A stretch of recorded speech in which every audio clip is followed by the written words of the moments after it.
Hello students, welcome to Getham Maths YouTube channel. இப்போ நம்ம 1.2 எக்ஸசைஸில் third sum பார்க்க போகிறோம். 6 + ரூட்டு இந்த சம்மு இம்பார்ட்டன்ட் போட்டு வச்சுக்கோங்க. ஃபஸ்ட்டு வந்து நம்ம எப்பயும் போல் நம்மளுக்கு தெரிஞ்சது அதே தான். Let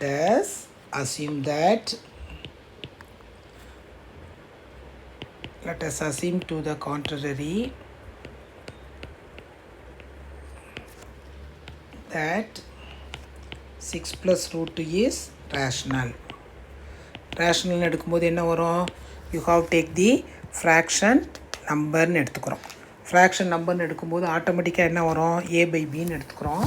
a/b is the integer. 6 + root two equal to a/b.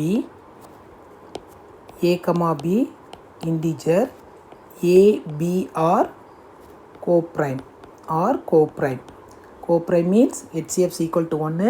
இது ஃப்ராக்ஷனாக இருக்கிறதுனால b ≠ 0. அது வந்து நம்மளுக்கு ஏற்கனவே தெரியும், அதனால் எழுதணும்னு அவசியம் கிடையாது.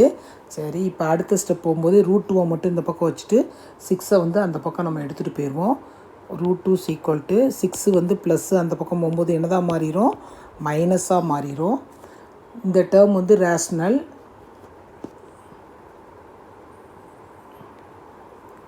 a/b is rational.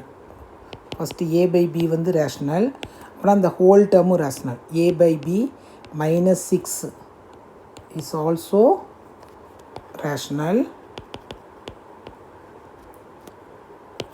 இது எல்லாமே ரேஷ்னலாக இருக்கும்போது ஆட்டோமேட்டிக்காக என்னது? ரூட்2 is rational. ஒவ்வொரு ஸ்டெப்பாக போங்க. அப்படின்னா என்னது? but this contradicts the fact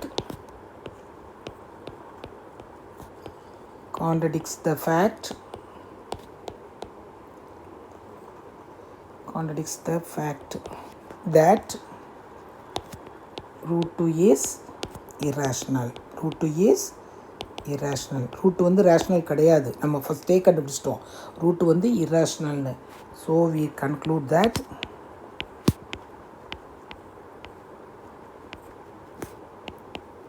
some என்ன கொடுத்துருக்காங்க? 6 + ரூட்2 is irrational.